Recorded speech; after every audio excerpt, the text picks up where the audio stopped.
بسم الله الرحمن الرحيم. نحمده ونصلي على رسوله الكريم. أما بعد، أعوذ بالله من الشيطان الرجيم. بسم الله الرحمن الرحيم. يا أيها الذين آمنوا كتب عليكم الصيام كما كتب على الذين من قبلكم لعلكم تتقون. وقال النبي صلى الله عليه وسلم: من خرج في طلب العلم فهو في سبيل الله حتى يرجع. صدق الله العظيم وصدق رسوله النبي الكريم. بزرگان محترم اور عزیز دوستو،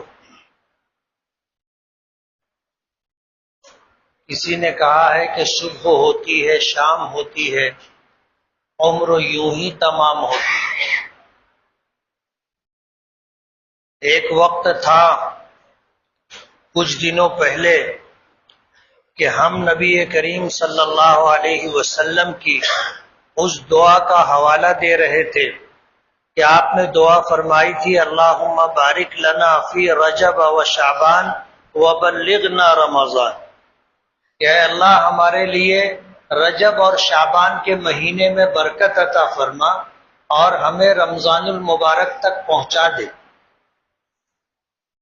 اور آج ایک وقت یہ ہے کہ رمضان جا رہا ہے.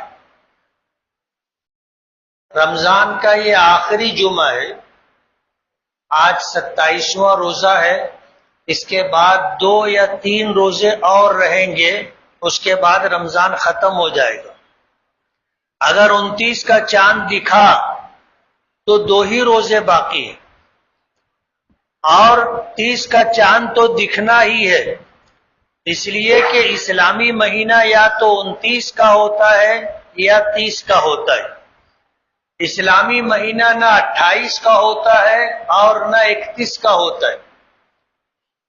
زمانے جاہلیت میں اس وقت لوگ اپنے مفادات کے پیش نظر تاریخیں اپنی مرضی سے آگے پیچھے کر لیا کرتے تھے. شریعت نے یہ اختیار کسی کو نہیں دیا. قرآن کریم نے سوال اور جواب دونوں ہمیں بتایا کہ لوگ آپ سے پوچھتے ہیں مہینوں کے متعلق.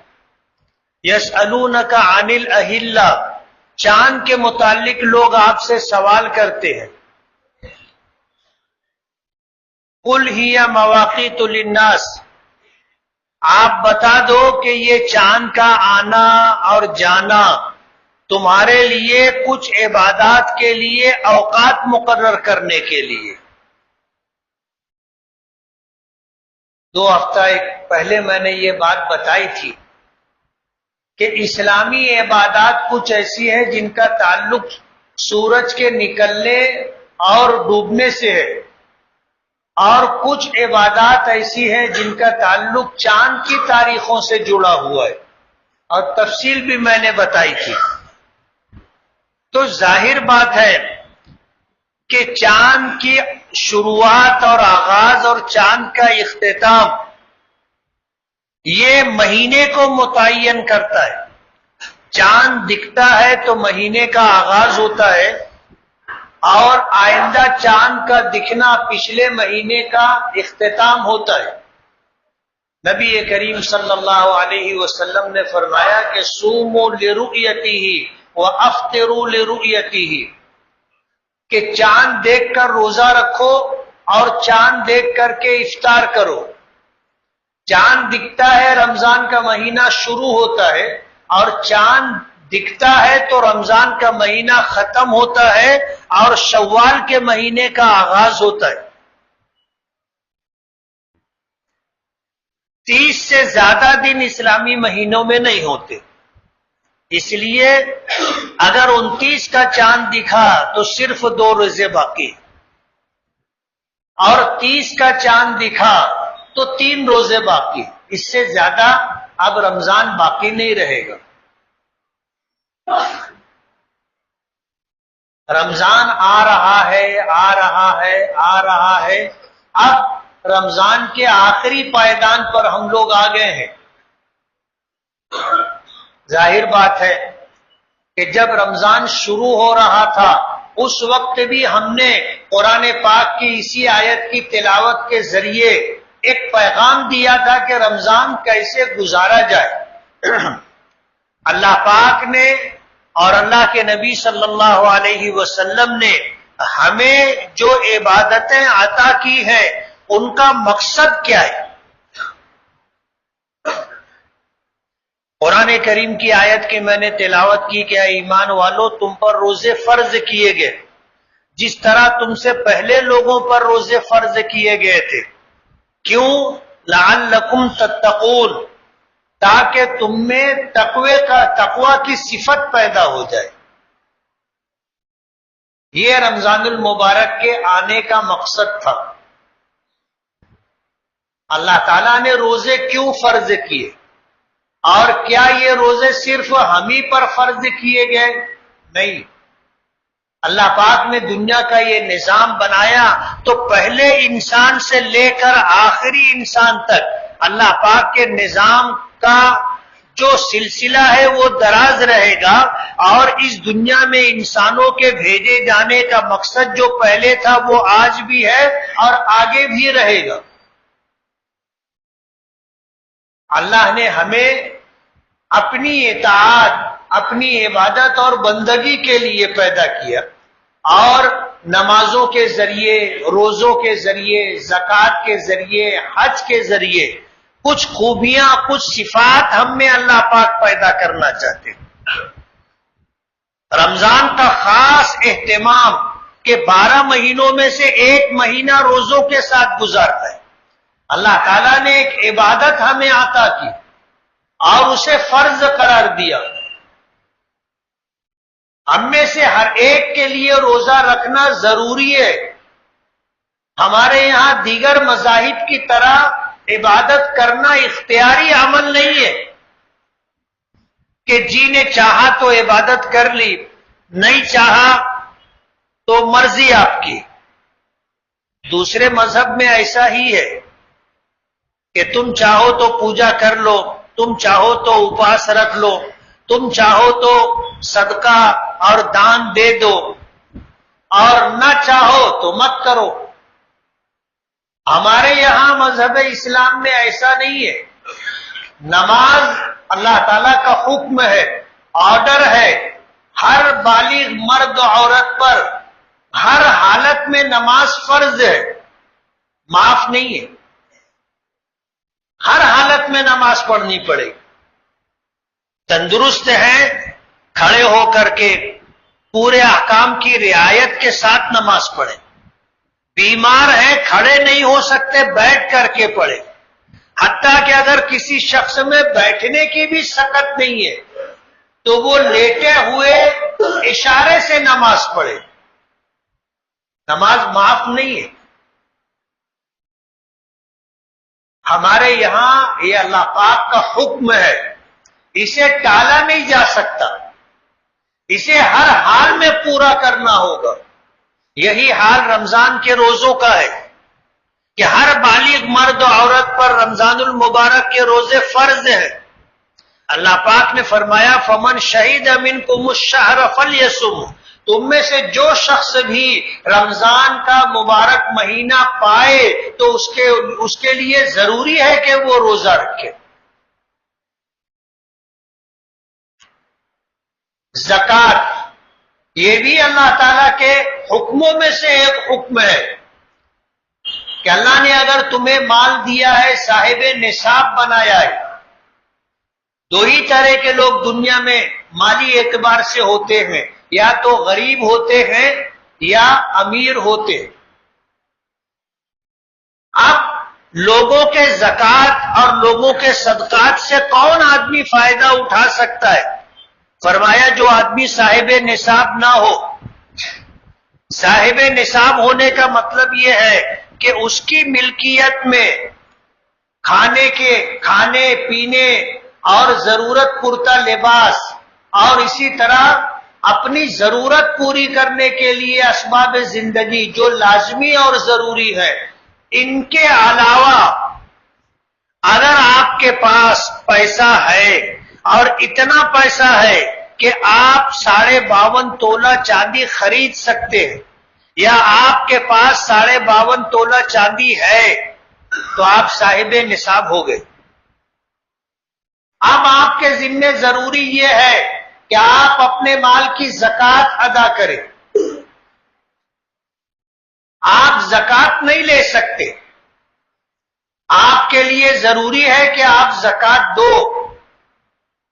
جب آپ کے پاس اللہ نے یہ وسعت عطا کی اور اتنی فراوانی دی کہ آپ کھانا پینا رہنا اپنی ساری ضرورت آپ پوری کر لے رہے ہو، جس میں سواری بھی ہے، جس میں رہنے کا مکان بھی ہے، جس میں پہننے کے کپڑے بھی ہیں، جس میں سردی گرمی میں ضرورت کا سامان بھی ہے، سواری بھی ہے، یہ سب کچھ آپ کے پاس ہے، اور اس سے زائد اگر آپ کے پاس 52.5 تولہ چاندی کی مالیت ہے، اگر 1000 روپے میں چاندی ہے تو کسی کے پاس 52,500 روپیہ اگر ہے اس کی ضرورت سے زائد، تو یہ آدمی صاحب نصاب ہے، یہ زکوٰۃ نہیں لے سکتا، اس کے لیے زکوٰۃ لینا جائز نہیں ہے۔ رمضان کے مہینے میں عام طور پر لوگ اپنی زکوٰۃ ادا کرتے ہیں۔ اگر آپ کو اپنی حیثیت کا علم ہے کہ میں 52.5 تولہ چاندی کی مالیت کا مالک ہوں، تو اگر کوئی ہم کو دینے لگے تو اس سے ہمیں پوچھنا چاہیے کہ آپ جو دے رہے ہیں یہ زکوٰۃ تو نہیں ہے؟ اگر آپ زکوٰۃ دے رہے ہیں تو میں زکوٰۃ کا مستحق نہیں۔ آپ اگر مجھے دیں گے تو آپ کی زکوٰۃ ادا نہیں ہوگی، یہ لینے والے کی ذمہ داری۔ ظاہر بات ہے شریعت نے ہمیں اس بات سے منع کیا ہے کہ ہم کسی کے متعلق اتنی تحقیق کریں جس سے اس کی بے عزتی ہو، اس کی عزت نفس متاثر ہو۔ ہمیں شریعت نے منع کیا ہے۔ دینے والا آپ کو اپنے گمان کے مطابق ضرورت مند مستحق زکوٰۃ سمجھ رہا ہے، وہ دے رہا ہے۔ آپ اگر مستحق نہیں ہیں تو آپ پوچھ لیں کہ آپ مجھے جو دے رہے ہیں یہ ہدیہ ہے، صدقہ ہے، زکوٰۃ ہے، کیا ہے؟ اگر اپنے مستحق نہیں ہیں تو ان سے کہہ دینا چاہیے کہ میں مستحق نہیں ہوں، آپ مجھے مت دو، کسی دوسرے مستحق اور ضرورت مند کو دے دو۔ اور اگر وہ ہدیہ دے رہا ہے تو ہدیہ تو بادشاہ وقت کو بھی دیا جا سکتا ہے اور وہ قبول کر سکتا ہے، سید کو بھی ہدیہ دیا جا سکتا ہے۔ سرکار دو عالم صلی اللہ علیہ وسلم کی خدمت میں لوگ ہدیہ لا کر پیش کیا کرتے تھے، خود نبی کریم صلی اللہ علیہ وسلم نے اس کا حکم دیا ہے، تہادو تحابو۔ آپ کا ارشاد مبارک ہے کہ ہدیہ لیتے دیتے رہا کرو، اس سے آپس میں محبت پیدا ہوگی۔ ایک موقع پر آپ نے فرمایا افشوا السلام بینکم تحاببتم، کہ تم آپس میں سلام کو عام کرو، آپ محبت پیدا ہوگی۔ آج ہم لوگ منہ دیکھ کر کے سلام کرتے، یعنی ہمیں معلوم ہوتا ہے کہ یہ آدمی مسلمان ہے لیکن اس کے بعد بھی سلام نہیں کرتے۔ اب ایسا ہو گیا کہ ہم جس کو پہچانتے ہیں اور کوئی وجہ ہے تو ہم اس کو سلام کرتے، ورنہ سلام نہیں کرتا، آدمی گزر جاتا۔ سلام ہے کیا؟ پوری دنیا میں جتنے مذاہب پائے جاتے ہیں ان میں سب سے بہترین مذہب اسلام ہے، اور اس کی تعلیمات سب سے بہتر تعلیمات ہے۔ انہی تعلیمات میں سے ایک تعلیم اور ایک حکم سلام بھی ہے۔ دوسرے مذاہب کے لوگ بھی ایک دوسرے سے ملتے ہیں، آمنا سامنا ہوتا ہے، لیکن مذہبی اعتبار سے اسلام نے ہی ہم کو یہ حکم دیا ہے کہ ہم جب کسی سے ملے تو ہمارا ملنا کیسے ہو؟ خود اللہ پاک نے ہمیں یہ تعلیم عطا کی. جب نبی کریم صلی اللہ علیہ وسلم معراج میں تشریف لے گئے تو پہلے آسمان پر جب پہنچے تو دیکھا کہ ایک بوڑھا شخص ایک درخت کے تنے سے ٹیک لگائے بیٹھا ہوا ہے اور اس کے دائیں طرف ذرات کی شکل میں بے شمار لوگ، بائیں طرف ذرات کی شکل میں بے شمار لوگ ہیں. وہ دائیں طرف دیکھتا ہے تو خوش ہوتا ہے، مسکراتا ہے، بائیں طرف دیکھتا ہے تو غمگین ہوتا ہے، روتا ہے. حضور پاک صلی اللہ علیہ وسلم نے جب دیکھا تو حضرت جبرائیل نے فرمایا کہ آپ سلام کریں، اور بتایا سلام کیا ہوتا ہے. السلام علیکم ورحمۃ اللہ وبرکاتہ. نبی کریم صلی اللہ علیہ وسلم نے سلام کیا. حضرت آدم تھے، انہوں نے جواب دیا وعلیکم السلام ورحمۃ اللہ وبرکاتہ یا ولدی، اے میرے بیٹے تجھ پر بھی سلامتی ہو، تجھ پر بھی اللہ کی رحمتوں اور برکتوں کا نزول ہو. یہ ہمیں تعلیم دی گئی اللہ پاک کی طرف سے. اس سے بہتر جملے آپ کو کسی مذہب میں ملاقات کے موقع پر ادا کیے جانے کے لیے نہیں ملیں گے. بہترین اور شاندار دعا، آپ یقین مانو ایک شخص کا بھی یہ کہنا کہ تم پر اللہ پاک کی طرف سے سلامتی ہو، السلام علیکم ورحمۃ اللہ وبرکاتہ، اور اللہ پاک کی طرف سے رحمتوں اور برکتوں کا نزول ہو. سلامتی کی یہ دعا آپ نے دی اور اس یقین کے ساتھ دی کہ انشاءاللہ قبول ہے. سننے والے نے اس کا استقبال کرتے ہوئے جواب دیا وعلیکم السلام ورحمۃ اللہ وبرکاتہ، کہ تم پر بھی سلامتی ہو اور تم پر بھی اللہ کی رحمتوں اور برکتوں کا نزول ہو. اگر یہ دعا قبول ہو گئی تو دونوں کا بیڑا پار. ہم لوگ مسافہ کرتے ہیں، بہت سارے لوگ سلام نہیں کرتے، صرف مسافہ کرتے دعا کرنا. اللہ کے بندے السلام علیکم ورحمۃ اللہ وبرکاتہ خود دعا ہے، اور اتنی شاندار دعا ہے، اتنی شاندار دعا ہے کہ سلامتی میں آپ کی جان کی، مال کی، دین و ایمان کی، عزت و آبرو کی حفاظت شامل ہے. اگر اللہ نے کسی کو جان کی سلامتی دے دی، مال کی سلامتی دے دی، عزت و آبرو کی سلامتی دے دی، دین و ایمان کی سلامتی دے دی، علم و عمل کی سلامتی دے دی، اب اس کو کیا چاہیے؟ اب اس کو کیا چاہیے؟ پھر مزید یہ کہ تم پر اللہ کی رحمت اور برکت بھی ہو. حدیث پاک میں آتا ہے کہ رحمت ہی یہ وہ چیز ہے جو انسانوں کو جنت میں لے کر کے جائے گی. نبی کریم صلی اللہ علیہ وسلم نے ایک موقع پر یہ بات فرمائی. حضرت امام بخاری رحمت اللہ علیہ نے اپنی کتاب میں بخاری شریف میں اس حدیث پاک کو ذکر کیا ہے کہ آپ نے فرمایا کہ لوگ اپنے اعمال کی وجہ سے نہیں، اللہ تعالیٰ کی رحمت سے جنت میں جائیں گے. تو حضرت عائشہ رضی اللہ تعالی عنہا نے پوچھا تھا کہ اللہ کے رسول آپ بھی، یعنی آپ بھی جنت میں جائیں گے تو اللہ کی رحمت سے؟ حضور نے فرمایا ہاں ہاں، حتی غشیتنی رحمت ربی، کہ مجھے بھی میرے پروردگار کی رحمت ڈھانپ لے گی تو میں جنت میں جاؤں. رحمت کوئی معمولی چیز نہیں ہے، لوگوں کو جنت میں لے جانے والی چیز ہے. ایک حدیث میں آتا ہے اللہ پاک نے رحمت پیدا کی اور اس کے 100 حصے کیے، 99 حصے رحمت کے اپنے پاس رکھے اور ایک حصہ رحمت کا اللہ نے اس پوری کائنات میں تقسیم کیا.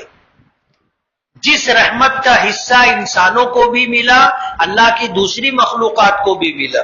حضور نے اسی بات کو سمجھانے کے لیے فرمایا کہ بھیڑیے کی خوخار مادہ جب بچہ دیتی ہے، بچہ جنتی ہے، تو اس بچے کی پرورش کرتی ہے، یہ جذبہ رحمت کی وجہ سے۔ لوگ شیر پال لیتے ہیں، شیر پال لیتے ہیں اور شیر پل جاتا ہے، لیکن بھیڑیا پلتا نہیں ہے۔ درندوں میں بھیڑیا ایسا جانور ہے کہ اس کو آدمی پال نہیں سکتا، یہ پلتا ہی نہیں ہے، اتنا خوخار، یہ پلتا ہی نہیں ہے۔ آدمی الگ الگ قسموں کے کتے پال لیتا ہے، لیکن آپ نے کبھی نہیں سنا ہوگا کسی نے بھیڑیا پالا، یہ پلتا ہی نہیں ہے۔ مثال میں حضور نے بھیڑیے کی خوخار مادہ کا حوالہ دیا۔ اچھا سیدھا سادہ جانور بھی جب بچہ دیتا ہے اور آپ اس کے بچے کے تعلق سے کوئی کام کرنا چاہے اور اس جانور کو اگر لگے کہ یہ میرے بچوں کو نقصان پہنچا رہا ہے تو وہ آپ سے بھیڑ جائے گا۔ بھیڑیا تو خوخار جانور ہے، اور ایسا خوخار جانور ہے کہ انسانوں سے کبھی مانوس نہیں ہوتا، پالنا چاہو تو پلتا نہیں ہے۔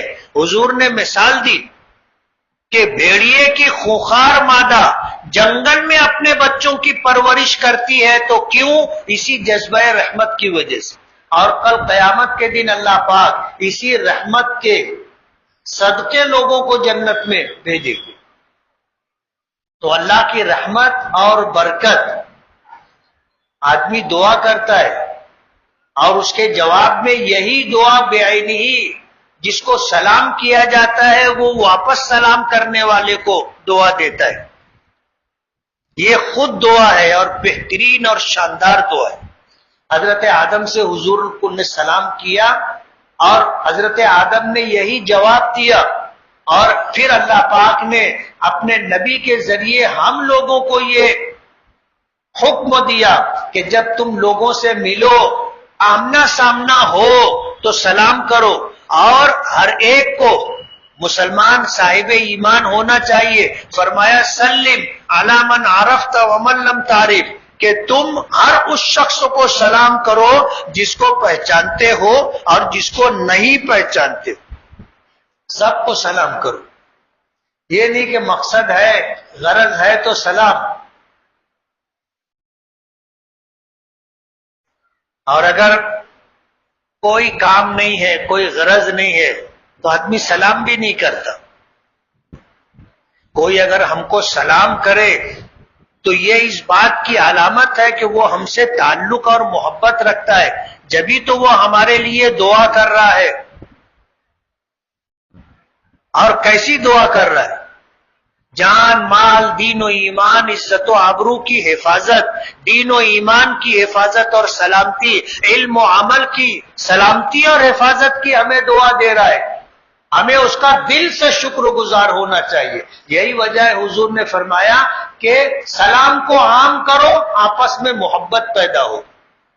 جب آپ کو لگے گا کہ یہ آدمی مجھے سلام کر رہا ہے تو وہ آپ کو اطمینان دلاتا ہے کہ میری ذات سے آپ کو کوئی نقصان نہیں ہوگا، میں آپ کا ہمدرد، آپ کا خیرخواہ اور آپ کا ایمانی بھائی ہوں۔ اس بات کا اطمینان دلاتا ہے، ہم بھی اس کو اطمینان دلاتے ہیں، تو ظاہر بات ہے محبت تو پیدا ہوگی۔ تو ہمیں یہ حکم دیا گیا آپس میں ایک دوسرے کو سلام کرنا۔ تو جان و مال کی سلامتی اللہ پاک کا بہت بڑا انعام۔ رمضان کا مبارک مہینہ ہے، آدمی نماز پڑھتا ہے، روزہ رکھتا ہے، رمضان کے مہینے میں زکوٰۃ دیتا ہے، فطرہ ادا کرتا ہے، قرآن کریم کی تلاوت کرتا ہے۔ اللہ پاک نے اس مہینے کا جو مقصد ہے وہ پورا ہو، اس کے لیے ہمیں روزے عطا کیے۔ ہمارے بھوکے پیاسے رہنے سے اور خواہشات نفسانی پورا کرنے سے، روکے رہنے سے اللہ پاک کا کیا فائدہ ہے؟ فائدہ ہمارا ہے۔ نبی کریم صلی اللہ علیہ وسلم نے 5 وقتہ نمازوں کے علاوہ ہمیں ایک نماز عطا کی جسے تراویح کہتے۔ یہ نماز ہم پڑھتے ہیں جس میں قرآن کریم پڑھا جاتا ہے، جس میں قرآن کریم سنا جاتا ہے، اس سے اللہ کے نبی صلی اللہ علیہ وسلم کو کیا فائدہ؟ یہ دونوں عبادتیں ہمیں اس لیے دی گئی ہیں تاکہ رمضان المبارک کا مقصد پورا ہو جائے، اور رمضان المبارک کے روزوں کے ذریعے اور رمضان المبارک میں تراویح کے ذریعے ہم میں یہ صفت پیدا ہو جائے کہ ہم تقوی والی زندگی گزارنے لگ جائیں۔ یہ تربیت کا مہینہ ہے، تربیت کا مہینہ ہے۔ ہمیں ٹریننگ دی جا رہی ہے کہ آنے والے 11 مہینے تمہیں کیسے گزارنے۔ رمضان تو جا رہا ہے، ہم رمضان کے لیے روزے رکھ رہے تھے ایسا نہیں ہے، ہم رمضان کے لیے تراویح پڑھ رہے تھے ایسا نہیں ہے۔ ہم روزے کیوں رکھ رہے تھے؟ تاکہ اللہ ہم سے راضی ہو جائے۔ ہم تراویح کیوں پڑھ رہے تھے؟ تاکہ اللہ ہم سے راضی ہو جائے۔ اب ظاہر بات ہے رمضان جا رہا ہے، جس کو ہم راضی کرنا چاہتے تھے وہ تو حی و قیوم ہے کہ ہمیشہ سے ہے اور ہمیشہ رہے گا، اور اس کو راضی کرنا ہمارا مقصد ہے۔ اور یہ مقصد ختم نہیں ہوا، رمضان گیا تو گیا، لیکن اللہ کو راضی کرنا، خوش کرنا، یہ ہمارا مقصد ہے۔ رمضان کے روزے اور تراویح تو ٹریننگ کے لیے تھے کہ ہم اللہ کی رضا کے لیے کھانا چھوڑ سکتے ہیں کہ نہیں، پینا چھوڑ سکتے ہیں کہ نہیں، خواہشات نفسانی سے ہم رک سکتے ہیں کہ نہیں۔ روزہ ہمیں ٹریننگ دینے کے لیے آیا تھا۔ 1 مہینے کی ٹریننگ سے یہ بات ثابت ہو گئی کہ ہم اللہ کو راضی کرنے کے لیے کھانا بھی چھوڑ سکتے ہیں، پینا بھی چھوڑ سکتے ہیں، اور خواہشات نفسانی پورے کرنے سے بھی اپنے آپ کو روک سکتے ہیں۔ یہ مقصد تھا روزے کا، اور یہ مقصد اگر رمضان کے ذریعے ہمیں مل گیا تو یہ سمجھ لو کہ رمضان کے آنے کا مقصد پورا ہو گیا۔ اور اگر یہ مقصد پورا نہیں ہوا تو ظاہر بات ہے آپ سمجھ لو کہ رمضان کا آنا نہ آنا دونوں برابر ہے۔ اگر رمضان مہینے بھر کی ٹریننگ کے بعد بھی ہم میں 5 وقتہ نمازوں کا اہتمام نہیں آیا، اگر رمضان میں مال ادا کرنے کے بعد بھی مال کی محبت ہمارے دلوں میں کم نہیں ہوئی، بھوکے رہ کر کے، پیاسے رہ کر کے، خواہشات نفسانی سے روکے رہ کر کے اگر ہم میں صبر اور ضبط کی صفات پیدا نہیں ہوئی، اور ضرورت کے موقع پر ہم اللہ کے لیے سب کچھ کرنے کے لیے اگر تیار نہیں ہوئے تو پھر رمضان کی ٹریننگ کا مقصد ہم نے پایا نہیں۔ ہم میں سے کتنے لوگ ہیں رمضان ختم ہوا مسجد چھوڑ دیتے، جو نمازوں کا اہتمام رمضان میں تھا رمضان کے جاتے ہی وہ اہتمام ختم ہو جاتا، حالانکہ رمضان آیا اس لیے تھا کہ ہم میں 5 وقتہ نمازوں کا اہتمام آ جائے۔ رمضان آیا اس لیے تھا کہ ہم اللہ کو راضی کرنے کے لیے اپنا سب کچھ قربان کرنے کے لیے تیار۔ رمضان آیا اس لیے تھا کہ رمضان کے مبارک مہینے میں زکوٰۃ دے کر کے ہم میں یہ بات پیدا ہو جائے کہ ہم اللہ کی رضا کے لیے اللہ کے راستے میں ضرورت کے موقع پر اپنا سب مال خرچ کرنے کے لیے تیار۔ مال کی محبت کم ہو، دنیا کی محبت کم ہو، اس لیے اللہ پاک نے ہمیں یہ مواقع عطا کیے۔ رمضان جا رہا ہے، یہ آخری جمعہ ہے، جمعۃ الوداع۔ رمضان کا مہینہ آتا ہے، اللہ تعالیٰ اجر و ثواب بڑھا دیتے، 1 فرض کا ثواب 70 فرض کے برابر دیتے، اور 1 نفل کا ثواب فرض کے برابر عطا کرتے۔ رمضان کا مہینہ آتا ہے، ہم میں صبر، شکر، اپنے اندر قوت برداشت پیدا کرنے کے لیے اللہ نے ہمیں احکامات اور اعمال دیے۔ اگر رمضان کا یہ پورا مہینہ ہم نے اس طرح گزارا کہ ہم پر اس ٹریننگ کا اثر بقیہ 11 مہینے رہا تو آپ سمجھ لیجئے کہ رمضان کی ٹریننگ مکمل ہوئی، رمضان کے آنے کا مقصد پورا ہوا۔ اور اگر عید کا چاند دکھا اور اعتکاف والوں کی طرح بستر لپیٹ کے ہم بھی گھر چلے گئے اور وہ سارے اعمال جن کا اہتمام ہم رمضان میں کر رہے تھے ہم نے لپیٹ کے رکھ دیا، تو ظاہر بات ہے رمضان کا جو مقصد تھا وہ پورا نہیں ہوا۔ رمضان کا مہینہ ایک تربیت کے لیے آتا ہے، ٹریننگ کے لیے آتا ہے، اس کے اثرات بقیہ 11 مہینے رہنے چاہیے، رہیں گے۔ آپ یہ بازو پر کالی پٹی دیکھ رہے ہو، یہ ایک علامتی احتجاج ہے۔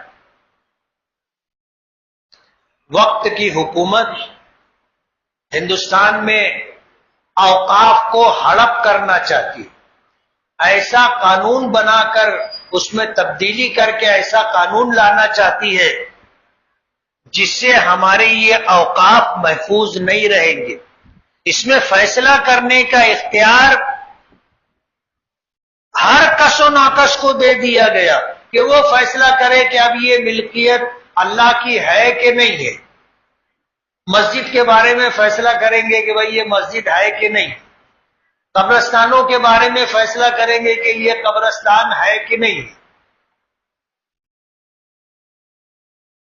صرف مسلمانوں کو ٹارگٹ کیا گیا، مسلمانوں کی فلاح و بہبود کے لیے مسلمانوں نے اپنی جو املاک جائیداد وقف کی تھی کہ اس سے جو آمدنی ہوگی وہ بیواؤں کے گزارے کے لیے، یتیموں کے گزارے کے لیے، مسکینوں اور ضرورت مندوں کی ضرورتوں کی تکمیل کے لیے یہ حاصل شدہ نفع خرچ کیا جائے گا۔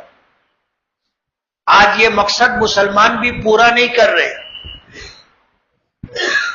اور اسی کو بہانہ بنا کر کے موجودہ حکومت ایسا قانون لا رہی ہے کہ اب اصل بھی ختم ہو جائے، جو ملکیتیں اوقاف کی ہیں وہ ملکیت ختم ہو جائے، یہ سرکاری ملکیت ہو جائے، اس طرح کا قانون بنانے کی کوشش کی جا رہی ہے۔ مسلم پرسنل لا بورڈ، جمعیت علماء ہند، ان کی طرف سے اس بات کا یہ اعلان ہے۔ آج جمعۃ الوداع اپنے بازو پر کالی پٹی باندھ کر کے ہم اپنا احتجاج درج کریں۔ دنیا جھکتی ہے، جھکانے والا چاہیے۔ 1984 میں شاہ بانو کیس کا فیصلہ آیا تھا اور اس میں یہ بات تھی کہ مطلقہ کو تا حیات اس کو طلاق دینے والا شوہر خرچہ دیتا رہے گا۔ اس وقت مسلم پرسنل لا بورڈ اور جمعیت علماء نے مل کر کے ایسا زبردست احتجاج کیا تھا کہ سپریم کورٹ کے اس فیصلے کو پارلیمنٹ نے رد کیا تھا۔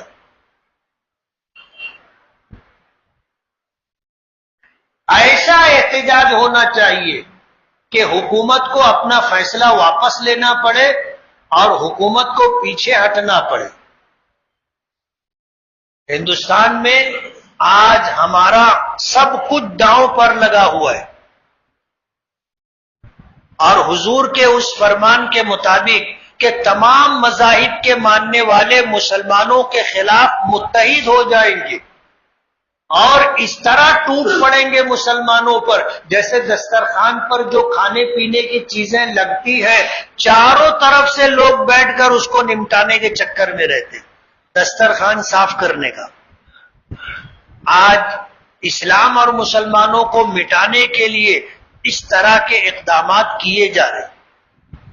ہمیں چوکنا رہنا ہے اور اپنے اکابرین اور اپنے بزرگوں اور اپنی جماعت کے بڑے لوگوں کے احکامات کی تعمیل کرنا ہے۔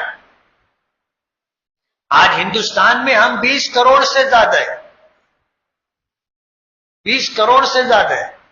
اگر ہمارا احتجاج واقعی احتجاج رہا تو حکومت کو اپنا فیصلہ واپس لینا پڑے گا. جیسے ماضی میں ہم نے حکومت کو مجبور کر دیا تھا کہ وہ اس طرح کے فیصلے واپس لے تو اس کو فیصلہ واپس لینا پڑا تھا. اس لیے یہ پہلا ہمیں احتجاج کا طریقہ بتایا گیا کہ اپنے بازو پر کالی پٹی باندھ کر کے اپنا احتجاج درج کروائے. آئندہ کا جو لاہے عمل ہوگا ہم اپنی مرضی سے نہیں، ہمارے اکابرین اور ہمارے بزرگان اور اسی طرح دینی جمعیت کے ذمہ داران ہمیں جو پیغام دیں گے، جو ہدایت دیں گے، ہم اس پر عمل کریں گے نا. تیسری بات، پچھلے ہفتے میں نے اعلان کیا تھا کہ آئندہ ہفتے بیت العلوم کا چندہ ہونا ہے. کس کو یاد رہا؟ ایمانداری سے بولنا. بہت کم لوگ کو یاد ہے. ہم لوگ اتنا تڑپ کر کے بولتے ہیں اور کوئی پیغام دیتے ہیں اور آپ لوگ اسے یاد بھی نہیں رکھتے، جبکہ آپ کو یاد بھی رکھنا ہے، اس پر عمل بھی کرنا ہے. کوئی بولنا شوق نہیں ہے، اور ایسا نہیں ہے کہ میں بول رہا ہوں تو مجھے کوئی بہت بڑا دنیاوی فائدہ ہو جائے گا، ایسا کچھ بھی نہیں ہے. اللہ کی رضا کے لیے آپ کی میری آخرت بن جائے اور اس ملک میں اور اس روئے زمین پر ہم اپنی اسلامی تشخص اور اسلامی شان کے ساتھ جی سکیں، اس کے لیے آپ کو مسجد کے ممبر و محراب سے کچھ ضروری باتیں بتائی جاتی. ایسا نہیں ہے کہ میں نے ابھی آدھا پون گھنٹہ بیان کیا تو 1 لاکھ روپیہ مجھے مل جائے گا. روزے کی حالت میں آپ گھنٹہ پون گھنٹہ بولو تو آپ کو سمجھ میں آ جائے گا کہ گلا سوکھنے کے ساتھ ساتھ ہونٹ بھی سوکھ جاتا ہے. معمولی بات نہیں ہے. جو بول رہا ہے اس کو پتا ہے. پچھلے ہفتے میں نے یہ بات کہی تھی کہ آج ہندوستان کی روئے زمین پر مدارس دینیہ اور مکاتب قرآنیہ کا باقی رہنا اتنا ضروری ہے کہ ہم بحیثیت مسلمان اپنی پہچان، اپنے تشخص کے ساتھ جی سکے، اس میں سب سے بڑا رول مدارس کا ہے. مدارس کو ہم اپنے لیے بوجھ نہ سمجھے، یہ ہماری ضرورت ہے. مدارس کا باقی رہنا ہندوستان میں اسلام اور مسلمانوں کے باقی رہنے کا سبب اور ذریعہ ہے. یہ دین کے قلعے ہیں، اس سے ہمارے بچوں کو اسلام ملے گا، اسلامی تعلیمات ملیں گی، احکامات ملیں گے. اس کے ذریعے سے ہمارے بچوں کو پتا چلے گا کہ ایمان کیا ہے. ڈاکٹر بننے سے، انجینئر بننے سے، پروفیسر بننے سے اور کوئی بڑی بڑی ڈگری لے کر بڑی بڑی تنخواہ اور سیلری لینے سے ہمیں اسلامی طور پر کوئی فائدہ نہیں. مدارس کا باقی رہنا بہت ضروری ہے، اور آج حکومتیں اسی سرچشمے کو بند کرنا چاہتی. عجیب و غریب قانون لائے جا رہے مالیات کے سلسلے میں کہ مدارس بند ہو جائے. ظاہر بات ہے ہم حکومت سے سرمایہ نہیں لیتے، حکومت سے ایڈ اور مدد نہیں لیتے. ہم مسلمان اپنی جائز اور حلال کمائی سے تعاون دے کر کے ہم مدارس کو چلاتے، اور صرف ہمیں زکوٰۃ دینے پر ہی اکتفا نہیں کرنا ہے کہ صرف ہم زکوٰۃ دیں، بلکہ زکوٰۃ تو لازمی طور پر دینا ہے. اس سے زیادہ ہمیں دینا چاہیے، اس سے زیادہ، جس کو عطیہ کہتے ہیں. مسجدوں کو، مدرسوں کو عطیے کی رقم دینا چاہیے کہ جہاں ضرورت ہو وہاں وہ رقم خرچ کی جا سکے. زکوٰۃ کا ایک ہی مصرف ہے، وہ غریب اور مستحق کی ضرورت پوری کرنے کے لیے کام آئے گا. اس لیے جن مدرسوں میں بچے رہ کر کے کھانا پینا مدرسے کی طرف سے نہیں ہے، وہاں زکوٰۃ کا مصرف نہیں ہے۔ ایسے مدرسوں میں زکوٰۃ دینے سے زکوٰۃ ادا نہیں ہوگی۔ ایسی اسکولوں میں، ہائی اسکولوں میں، کالجز میں زکوٰۃ دینے سے زکوٰۃ ادا نہیں ہوگی جہاں زکوٰۃ کا مصرف نہیں ہے۔ اللہ پاک نے اس فریضے کے پیچھے مستحقین ذکر کیے ہیں کہ آپ زکوٰۃ کن کو دے سکتے ہیں اور کون زکوٰۃ لے سکتا ہے، پورے احکامات دیے۔ مدرسہ بیت العلوم مالیگاؤں کے سب سے قدیم مدرسہ ہے، آج 150 سال کے قریب اس ادارے کے قیام کو ہو گیا، اور دیگر مدرسہ بیت العلوم کی دین ہے۔ اس لیے میں نے گزارش کی تھی کہ آپ کم سے کم کتنا لے کر کے آئیں گے، سب کو یاد ہے؟ بہت لوگ نہیں بول رہے، کوئی جواب نہیں دے رہے، چپ رہے۔ چپ رہنے کا مطلب سمجھتے ہو نا، کہ ان کو یاد نہیں تھا اور وہ خالی ہاتھ آ گئے، خالی جیب آ گئے۔ اپنی کمائی کا ایک حصہ اللہ کے راستے میں خرچ کرنا چاہیے، یہی ہمیں کل واپس ملے گا۔ اور دنیا میں جتنا ہم نے کھا کر، پی کر، پہن کر، سواری کی شکل میں، مکان کی شکل میں اور بینک بیلنس کی شکل میں، جائیداد کی شکل میں ہم نے چھوڑ دیا، وہ دوسروں کا، ہمارا نہیں۔ آنکھ بند ہوگی، یہ میرے جسم کا کپڑا بھی لوگ اتار لیں گے۔ اور میں نے دیکھا ہے مرنے والے کے سونے کے دانت بھی کھینچ کے نکال لیے جاتے ہیں۔ سب چھوڑ کے ہم چلے جائیں گے۔ اللہ کے راستے میں جو ہم نے دے دیا یہی ہمیں کام آئے گا، کل واپس ہمیں یہی ملے گا۔ آج ہم نے دیا، ہم نے اللہ کے خزانے میں جمع کر دیا۔ حضور نے ایک مرتبہ صحابہ کرام سے پوچھا کہ تم میں سے کون ہے جو دوسروں کے مال سے محبت کرتا ہے؟ تو سب نے کہا کہ اللہ کے رسول، دوسرے کے مال سے کون محبت کرے گا؟ آدمی تو اپنے مال سے محبت کرتا ہے۔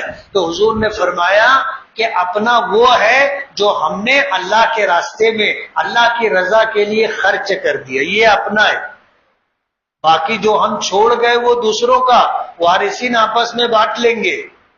ہم نے جو کھا لیا، پی لیا، پہن لیا، یہ ہمارے نفع کا، ہم نے اس پر اللہ کا شکر ادا کر دیا تو حساب نہیں دینا ہوگا، ورنہ جو کھایا پیا ہے، جو پہنا اور برتا استعمال کیا ہے، سب کا حساب بھی دینا پڑے گا۔ کہ تمہاری ضرورت 2 جوڑے کپڑے میں پوری ہو سکتی تھی، 20 جوڑا بنائے تھے نا، حساب دینا پڑے گا۔ اس لیے ہمارا کیا جو ہم نے اللہ کے راستے میں خرچ کیا۔ تو مدرسہ بیت العلوم کے ذمہ داراؤں کی طرف سے وہاں کے نمائندے آئے ہیں، نماز کے بعد آپ کے تعاون کے منتظر رہیں گے۔ کتنا دیں گے آپ؟ کم سے کم جو نہیں لا سکے ہوں گے وہ آگے دیں گے نا انشاءاللہ۔ اللہ تعالی عمل کی توفیق دے۔ وآخر دعوانا ان الحمدللہ رب العالمین۔ جن صاحبان نے سنت نہ پڑھی وہ سنت پڑھ لی۔